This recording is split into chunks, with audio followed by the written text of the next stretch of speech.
Assalamualaikum warahmatullahi wabarakatuh. Saya Siti Nurhayati dengan nomor NPM 217555069. Jadi dalam video ini saya akan menjelaskan sedikit materi mengenai CFC dari materi yang telah saya resum tugas minggu kemarin, yaitu berjudul Perkembangan Control Foreign Corporation atau CFC Rules di Indonesia dalam upaya mengamankan penerimaan negara dari sektor pajak. Jurnal ini ditulis oleh Ning Rahayu dari Fakultas Ilmu Administrasi Indonesia, Depok. Latar belakang dari jurnal ini adalah globalisasi ekonomi telah memberikan dampak semakin meningkatnya transaksi internasional yang dilakukan oleh perusahaan-perusahaan multinasional. Dalam upaya mencapai laba yang optimal, perusahaan-perusahaan multinasional tersebut melakukan berbagai upaya efisiensi, baik yang dilakukan dengan cara-cara yang legal maupun yang ilegal. Upaya tersebut adalah melakukan penghindaran pajak internasional. Salah satu bentuk penghindaran pajak yang dilakukan adalah melalui skema Control Foreign Corporation atau CFC, yaitu upaya penghindaran pajak yang dilakukan dengan cara menunda pengakuan penghasilan dari modal yang bersumber dari luar negeri, khususnya di negara tax haven, untuk dikenakan pajak di dalam negeri. Praktik penghindaran pajak yang dengan skema ini dapat mengerus penerimaan negara dari sektor pajak. Bagi negara yang menjadikan penerimaan pajak sebagai primadona penerimaan negara, hal ini merupakan ancaman yang serius. Oleh karena itu, untuk menangkal praktik penghindaran pajak ini, Indonesia membuat CFC Rules. CFC Rules di Indonesia sudah beberapa kali diperbarui dalam upaya menutup peluang-peluang penghindaran pajak tersebut, sekaligus untuk mengamankan penerimaan negara dari sektor pajak. Menurut Ascolani 2008, Controlled Foreign Companies merupakan entitas yang didirikan oleh wajib pajak dalam negeri, di mana wajib pajak tersebut memiliki kendali atas entitas tersebut. Penghindaran pajak melalui skema Control Foreign Corporation atau CFC merupakan upaya WPDN untuk meminimalkan jumlah pajak yang dibayarnya atas investasi yang dilakukan di luar negeri dengan cara menahan laba yang seharusnya dibagikan kepada para pemegang sahamnya. Dengan memanfaatkan adanya hubungan istimewa dan kepemilikan mayoritas sahamnya, badan usaha di luar negeri tersebut dapat dikendalikan sehingga dividen tersebut tidak dibagikan atau ditangguhkan. Upaya di atas akan semakin menguntungkan bagi perusahaan tersebut jika badan usaha di luar negeri didirikan di negara tax haven atau low tax jurisdiction. Perkembangan CFC Rules di Indonesia. Indonesia telah memiliki CFC Rules yang terdapat pada pasal 18 ayat 2 Undang-Undang Pajak Penghasilan. Ketentuan tersebut mengatur tentang kewenangan Menteri Keuangan dalam menentukan saat diperolehnya dividen oleh wajib pajak dalam negeri atas penyertaan modal pada entitas di luar negeri, kecuali yang menjual saham di bursa efek. Kewenangan tersebut diwajibkan dengan diterbitkan Peraturan Menteri Keuangan. Dalam perkembangannya, dalam upaya menangkal praktik penghindaran pajak melalui skema Controlled Foreign Corporation atau CFC, pemerintah Indonesia telah 3 kali menerbitkan keputusan Menteri Keuangan sebagai berikut. Tanggal 29 Desember 1994 tentang penetapan saat diperolehnya dividen atas penyertaan modal pada badan usaha di luar negeri yang sahamnya tidak diperdagangkan di bursa efek. Pembahasan. Menteri Keuangan menetapkan 32 negara tax haven sebagai aturan turunan dari Keputusan Menteri Keuangan Republik Indonesia nomor 650 /KMK 04/1994 tanggal 29 Desember 1994 tersebut.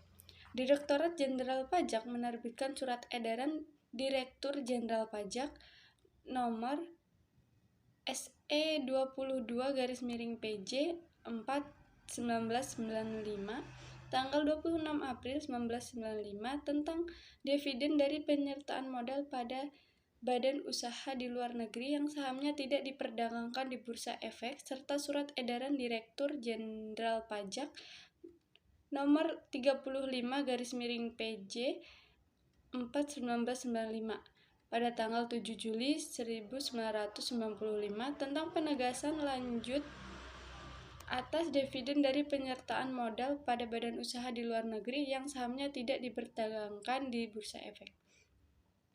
Kedua surat edaran tersebut memberikan penegasan bahwa ketentuan tentang saat diperolehnya dividen dari penyertaan pada badan usaha di luar negeri tersebut berlaku bagi wajib pajak dalam negeri, baik orang pribadi maupun badan, yang memiliki sekurang-kurangnya 50% dari jumlah saham yang disetor, baik sendiri maupun bersama-sama dengan wajib pajak dalam negeri lainnya, pada badan usaha di negara-negara sebagaimana tersebut dalam lampiran keputusan Menteri Keuangan yang sahamnya tidak diperdagangkan di Bursa Efek manapun. CFC Rules bagaimana diatur dalam keputusan Menteri Keuangan nomor 650/KMK 4/1994. Aturan turunannya tersebut mengandung beberapa kelemahan, antara lain penetapan negara-negara tax haven berdasarkan list mengandung kelemahan apabila tidak sering diperbaharui, karena perkembangan di lapangan sangat cepat. Untuk mengantisipasi hal ini, banyak negara yang menentukan negara tax haven berdasarkan kriteria-kriteria tertentu, seperti berdasarkan kriteria besarnya tarif pajak yang berlaku di negara tersebut. Kelemahan lain yang terdapat dalam ketentuan pasal 18 ayat 2 sebagai CFC Rules Indonesia adalah dalam hal kontrol. Indonesia menggunakan pendekatan hukum, yaitu kepemilikan pada CFC adalah sebesar lebih dari 50% secara sendiri ataupun bersama-sama dengan wajib pajak dalam negeri lainnya. Dalam hal ini, definisi kontrol yang diterapkan Indonesia hanya terbatas pada kepemilikan saham secara langsung terdapat badan usaha di luar negeri tersebut. Perbedaan mendasar CFC Rules bagaimana diatur dalam Peraturan Menteri Keuangan nomor 256/PMK 03/2008 tentang Keputusan Menteri Keuangan nomor 650/KMK 04/1994 tanggal 29 Desember 1994 pada dasarnya adalah dihapusnya daftar yang berisi 32 negara tax haven. Dalam hal ini, yang merupakan entitas luar negeri dalam aturan tersebut adalah semua badan usaha di luar negeri selain yang menjual sahamnya di Bursa Efek.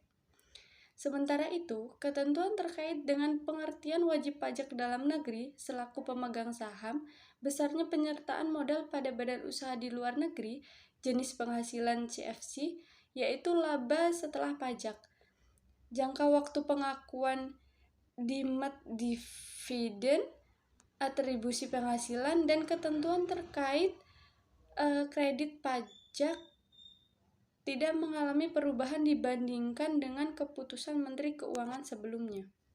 CFC Rules ini memiliki kelebihan, yaitu tidak adanya batasan negara tempat entitas luar negeri berada. Dengan demikian, ke negara manapun wajib pajak menanamkan modalnya kepada entitas luar negeri sepanjang memenuhi kriteria jumlah kepemilikan saham pada entitas di luar negeri. Maka, wajib pajak dalam negeri tersebut dianggap telah menerima dividen pada saat yang ditentukan oleh Menteri Keuangan dan dividen tersebut harus dilaporkan sebagai penghasilan yang terutang pajak di Indonesia. Rules ini masih memiliki kelemahan, yaitu bahwa penyertaan modal kepada badan di luar negeri hanya berupa kepemilikan saham langsung atau tidak mencakup kepemilikan saham tidak langsung. Dengan demikian, pengenaannya hanya dapat dilakukan pada lapisan pertama saja.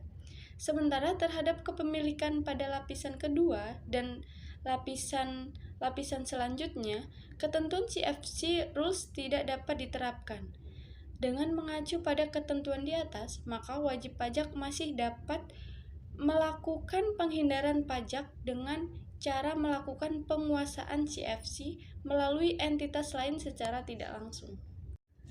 Peraturan Menteri Keuangan Republik Indonesia Nomor 107/PMK 03/2017 tanggal 25 Juli 2017 tentang penetapan saat diperolehnya dividen dan dasar perhitungannya oleh wajib pajak dalam negeri atas penyertaan modal pada badan usaha di luar negeri selain badan usaha yang menjual sahamnya di Bursa Efek. Terdapat perbedaan yang mendasar dengan ketentuan sebelumnya, yakni bahwa ketentuan ini tidak membedakan perlakuan perpajakan atas dividen dari kepemilikan saham wajib pajak dalam negeri pada badan usaha luar negeri non-bursa yang terkendali langsung maupun yang tidak terkendali langsung. CFC Rules ini memiliki kelebihan, yaitu di samping tidak adanya batasan negara tempat entitas luar negeri berada, di samping itu CFC Rules ini telah memasukkan penyertaan saham wajib pajak dalam negeri pada badan usaha di luar negeri, baik badan usaha luar negeri atau BULN, non-bursa terkendali langsung maupun terkendali tidak langsung.